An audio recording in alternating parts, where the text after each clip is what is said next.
poétesse, puisque c'est ce que vous essayez de montrer. Est-ce que vous pouvez nous dire, hein, en quelques mots, c'est quoi le corpus thérésien, pour parler comme les spécialistes littéraires, sur quoi vous travaillez lorsque vous travaillez sur la poésie de Thérèse? Bon, d'abord, on ne peut pas travailler sur un corpus quand on travaille Thérèse. Oui. Hein, elle n'a pas de plan préétabli.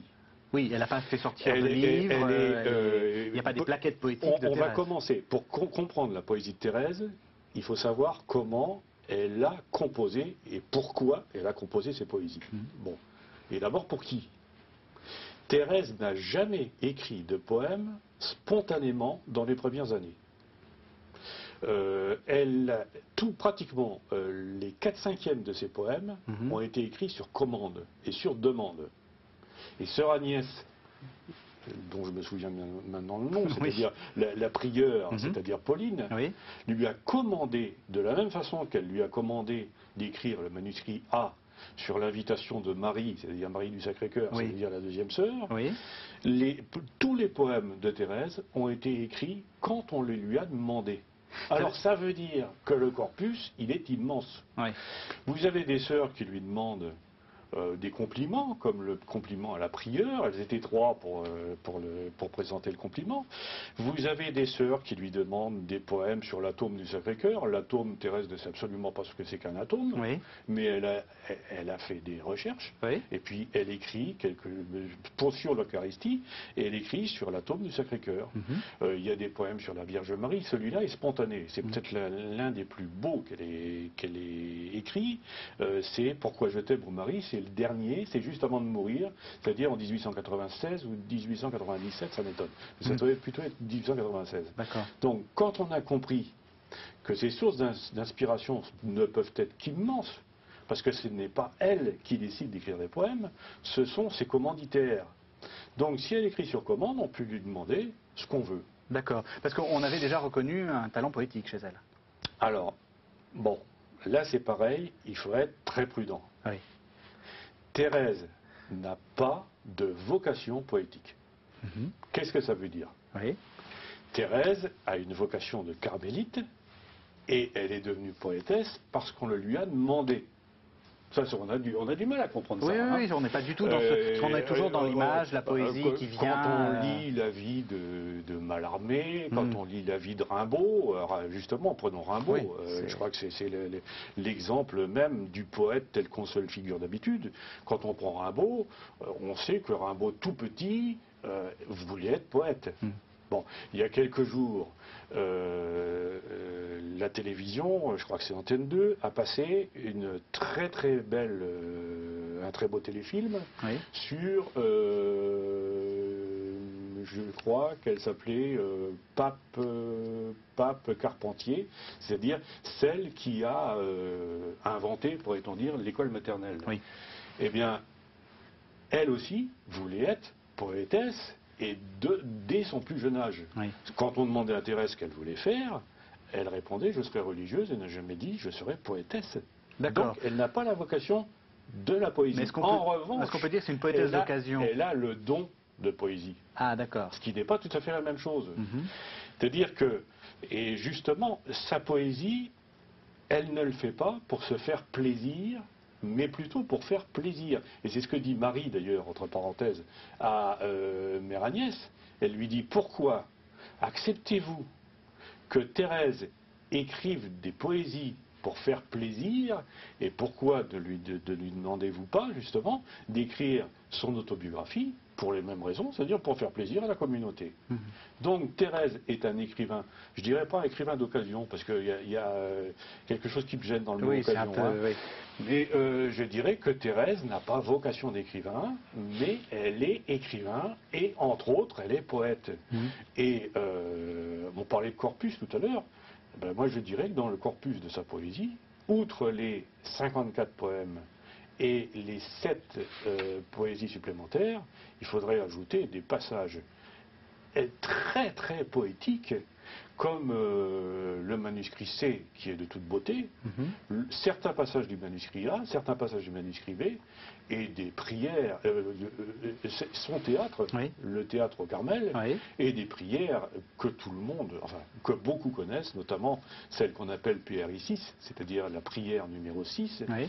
Qui date du 9 juin 1895, qui est la prière d'offrande comme victime d'Holocauste à l'amour miséricordieux. C'est de la pure poésie, et c'est de la pure poésie en prose. Alors, lorsque vous parlez de la poésie, page 41, pour être très précis dans votre livre, je vous cite, vous dites, sans forcer l'exégèse, il est permis d'affirmer que la quasi-totalité de la prose et de la poésie de Thérèse vise à faire sens. Thérèse n'a aucune idée de ce qu'est l'art pour l'art. Qu'est-ce que vous vouliez dire par là? J'ai trouvé que c'était une très bonne formule qui résume un peu votre vision de la poésie de Thérèse.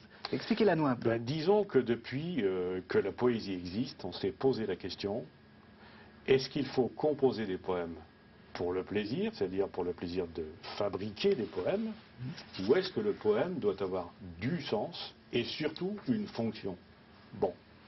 C'est-à-dire, le summum, disons, de cette controverse qui a notamment opposé Claudel au XXe siècle et Guéon, c'est est-ce qu'un poète catholique, puisque en l'occurrence, si je dis de poésie catholique pour ce qui concerne Thérèse, est-ce qu'un poème catholique doit viser à l'apologétique, c'est-à-dire à la défense à la défense de la religion, de la foi, oui. Ou est-ce qu'on peut se permettre d'écrire de la poésie parce qu'on a envie d'écrire de la poésie? C'est tout bête, c'est tout simple. Oui. Un adolescent qui écrit un poème ne l'écrit pas pour, ni pour le publier, ni pour le vendre, ni même pour faire plaisir à quelqu'un, il l'écrit pour son plaisir. Eh bien, c'est tout le problème de l'art pour l'art. Alors, j'ai découvert, moi, que quelqu'un comme Théophile Gautier, par exemple...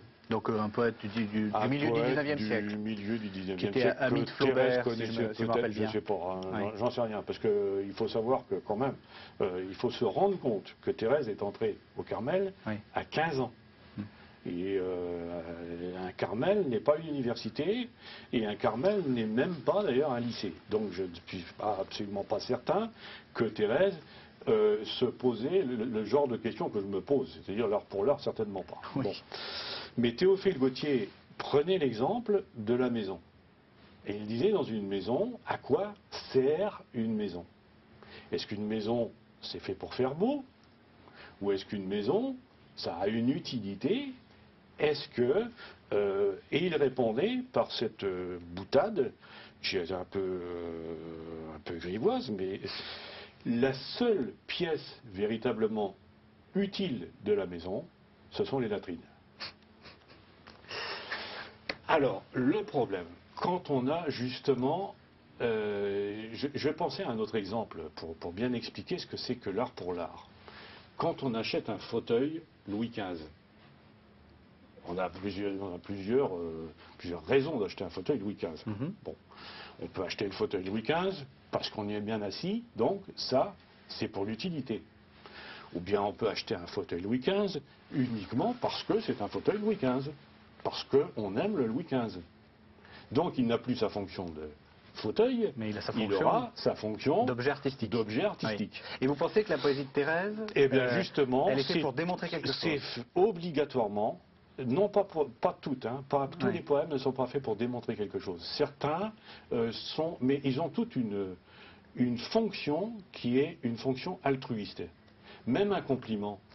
Je prends la PN2, non pas pour la remettre en valeur, parce qu'elle ne sera jamais mise en valeur, c'est pas possible, mais même un compliment, un petit compliment à la sœur prieure, à la mère prieure, ça a une fonction. C'est un poème qui a une fonction. De la même façon qu'un enfant, par exemple, à une certaine époque, je ne sais pas si ça se fait encore maintenant, sort son compliment pour la fête des mères. C'est ce qu'a voulu faire Thérèse, finalement. Elle a composé un poème pour la fête des mères, la fête de sa supérieure, qui, je crois, était mère de Gonzague à l'époque. Mais tous ces poèmes ont une fonction apologétique, peut-être, ont une fonction didactique, en tout cas une fonction religieuse. Et je crois que sa prose, c'est la même chose. Ouais. C'est-à-dire que Thérèse n'écrit jamais, ça c'est quelque chose de constant dans sa poésie, elle n'écrit jamais pour ne rien dire, ou pour le plaisir, ou pour se faire plaisir, ou même pour faire plaisir à quelqu'un d'autre. Alors on va passer donc à la deuxième partie de l'émission à analyser justement les textes, puisque vous en donnez beaucoup, et donc on va essayer de voir un peu ce que signifie cette poésie-là. Alors je vous propose de commencer par un premier texte que vous allez nous aider à comprendre.